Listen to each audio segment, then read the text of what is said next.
Hello और नमस्कार दोस्तों, मैं हूं Dheeraj Bhalerao, website and digital marketing expert. और आज हम देखने वाले बेसिक्स ऑफ डिजिटल मार्केटिंग के सीरीज़ का नया वीडियो, जहां पर हम देखेंगे कि 4 P's क्या होते हैं, यानी कि प्रोडक्ट, प्राइस, प्लेस और प्रमोशन। ठीक है, इसके साथ ही हम एग्जाम्पल के साथ समझने की कोशिश करेंगे कि ये किस तरीके से मार्केटिंग में वर्क करते हैं। ठीक है, और साथ ही साथ मैं आपको डिजिटल मार्केटिंग का भी एक एग्जांपल दूंगा, ठीक है, जिससे आप समझ पाओगे कि ये जो ट्रेडिशनल मेथड है 4 P's, जो कि बहुत पुरानी है, 1964 के अराउंड इसका इन्वेंशन हुआ था, उसके बाद भी आज ये कैसे इस्तेमाल हो रही है। तो सबसे पहले जब हम मार्केटिंग की स्ट्रैटेजी डिफाइन करने जा रहे हैं तो पहला जो पैरामीटर है वो है प्रोडक्ट, यानी कि आपका प्रोडक्ट क्या है, वो गुड्स है, वो सर्विसेज है। आपका जो प्रोडक्ट है वो किस तरीके की नीड को पूरा कर रहा है मार्केट में।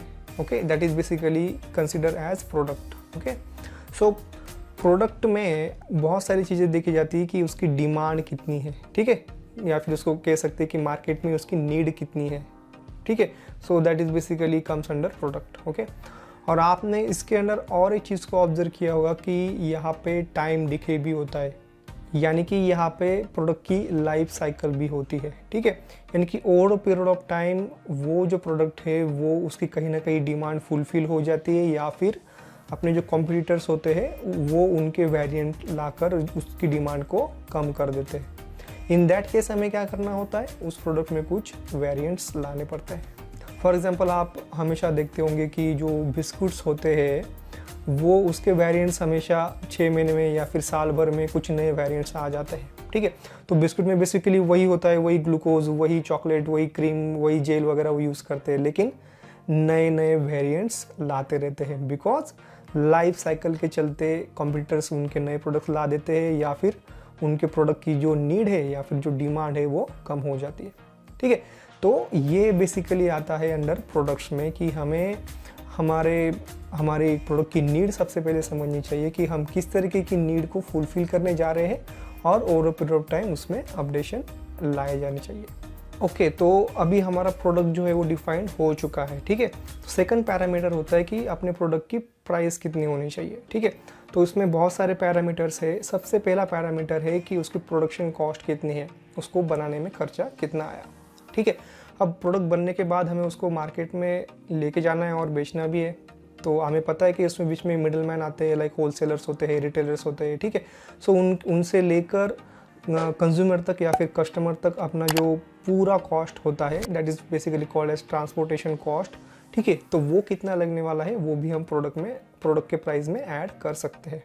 ठीक है, उसके बाद आता है कि हमारे जो कॉम्पिटिटर्स है उनकी प्राइस कितनी है। ठीक है, लाइक से हम एक मोबाइल कंपनी है और हम मोबाइल्स बनाते हैं, तो हमारे जो कॉम्पिटिटर्स है वो कितने में बेच रहे हैं with the same features. Okay, ये भी हमें एनालाइज करना होता है। ठीक है, सो प्राइस बहुत ही इंपॉर्टेंट फैक्टर होता है किसी भी प्रोडक्ट के लिए। ठीक है, और specially the country like India, जहाँ पर लोग बहुत ही ज़्यादा प्राइस सेंसिटिव है।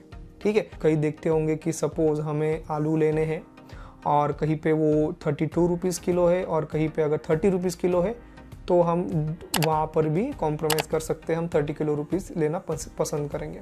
ठीक है, तो ये सब चीज़ें बहुत ही ज़्यादा इम्पोर्टेंट है अगर हमने इंडियन मार्केट को अगर स्टडी किया हो तो। ठीक है, और आखिर में आता है सीजनल डिस्काउंट, यानी कि हमें डिस्काउंट भी देना होता है ओवर पीरियड ऑफ टाइम। जैसे सीज़न आता है उस तरीके से हमें डिस्काउंट भी देना होता है प्राइजेस में। ठीक है, सो प्राइस एक बहुत ही इंपॉर्टेंट फैक्टर होता है।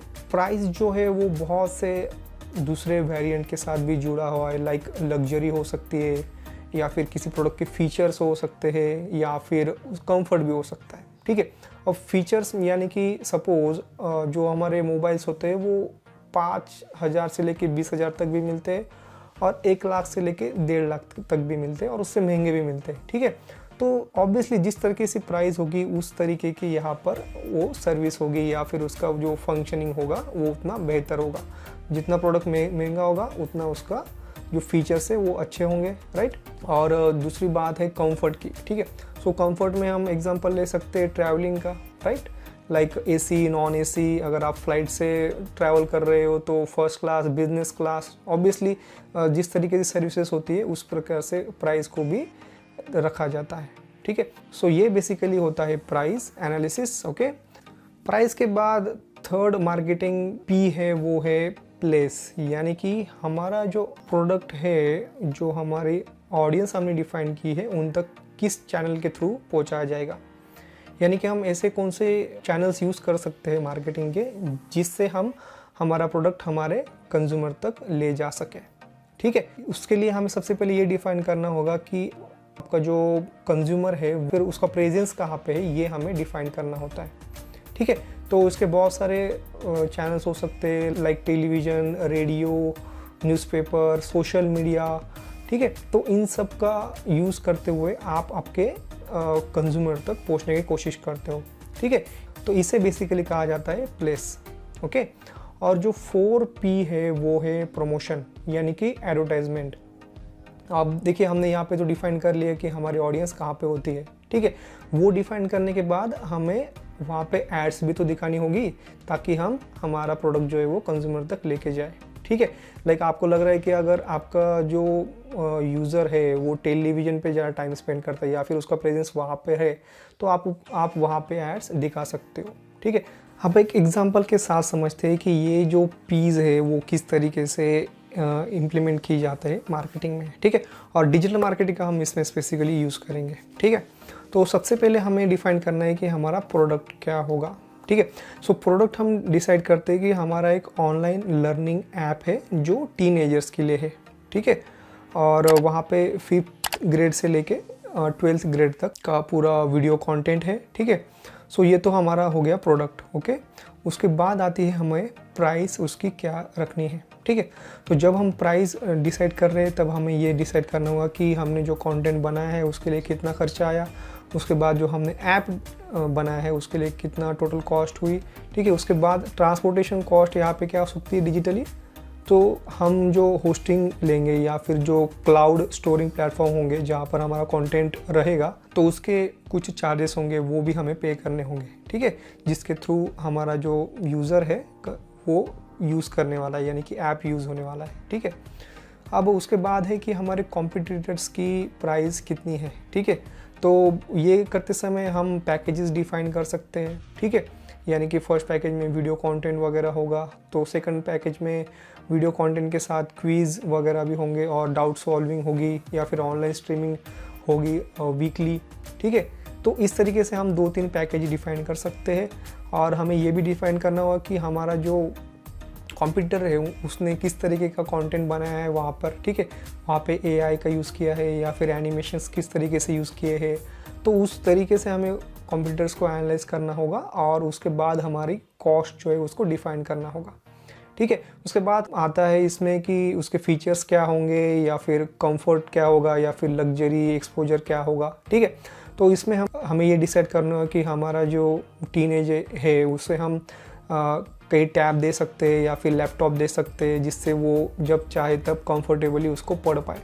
ठीक है, तो ये हमें सब डिफाइन करना होगा जब हम प्राइस को डिफाइन कर रहे हैं। ठीक है, सो हमारा प्रोडक्ट डिफाइन हो गया है, हमारी प्राइस भी डिफाइन हो गई है। ठीक है, उसके बाद आता है कि प्लेस कहाँ करना है, यानी कि कौन से हमें चैनल यूज़ करने हैं हमारे कंज्यूमर तक पहुँचने के लिए। ठीक है, तो यहाँ पर हमें एक बात तो पता है कि स्टूडेंट्स जो होते हैं वो डिसाइड करते हैं, वो खुद सर्च करके डिफाइन करते हैं कि कौन सा ऐप उनके लिए बेहतर होगा, राइट। बट जो एंड डिसीजन है, ठीक है, वो उनके पेरेंट्स लेते हैं, राइट, क्योंकि एंड ऑफ द डे पैसे उन्हीं को देने हैं, तो ऑब्वियसली वो भी उनके डिसीजन में शामिल होते हैं। ठीक है, सो यहाँ पर हमारे जो टारगेट ऑडियंस है वो सिर्फ स्टूडेंट्स नहीं है, तो उनके पेरेंट्स भी है। ठीक है, सो टारगेटिंग या फिर सेगमेंटेशन पोजिशनिंग क्या होता है, तो उसके रिलेटेड मैंने एक वीडियो ऑलरेडी बना रखा है इस सीरीज़ में, ऊपर दिए गए आई बटन पे आप उसको देख सकते हो या फिर आप प्लेलिस्ट में भी उसको देख पाओगे। ठीक है, तो वो वीडियो भी आप ज़रूर देखिए। Okay, so get back to the example कि हमें हमारा जो प्लेसमेंट है वो कहाँ पे करना है। ठीक है, सो हमारी जो ऑडियंस है वो टेलीविज़न भी देखती है और बहुत सा टाइम सोशल मीडिया पे भी बिताती है। लाइक से अगर हम मिडिल क्लास या फिर अपर मिडिल क्लास को अगर टारगेट कर रहे हैं तो वहाँ पर सोशल मीडिया का यूज़ होता है। ठीक है, और वो टेलीविज़न भी देखते हैं। ठीक है, तो इसका हम अगर एग्जांपल देखें, एग्जैक्ट एग्जांपल, तो हमें पता है कि वेदांतु जो ऐप है, जो कि एक लर्निंग ऐप है, सो आपने देखा होगा कि जब KBC शुरू हुआ था तो वहाँ पर वो स्पॉन्सर थे वेदांतु ऐप, ठीक है।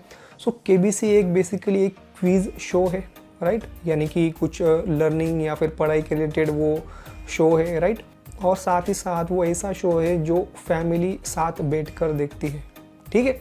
सो इस तरीके से उस प्रोडक्ट को उन्होंने वहाँ पे प्लेस किया था, ठीक है। आपको क्या लगता है उनकी जो स्ट्रैटेजी थी वहाँ पर उनका प्रोडक्ट प्लेस करने की, वो सही थी या गलत थी, ठीक है, वो आप मुझे कमेंट सेक्शन में ज़रूर बताएं, ठीक है। सो हमने डिसाइड कर लिया कि हमारा जो ऑडियंस होता है वो टीवी और सोशल मीडिया यूज़ करता है, और सोशल मीडिया में भी वो फेसबुक और इंस्टाग्राम का यूज़ ज़्यादा करता है, ठीक है। सो इसके बाद आता है प्रमोशन करना, ठीक है। सो हमने ऑलरेडी चैनल डिफाइन करके रखे हैं। सो हमारा जो मार्केटिंग बजट होगा उसके हिसाब से हम मार्केटिंग स्ट्रैटेजी को डिफाइन करेंगे, और जो हमारे चैनल है like television, Facebook, Instagram, basically social media marketing या फिर गूगल एड्स का भी यूज़ कर सकते हो, ठीक है।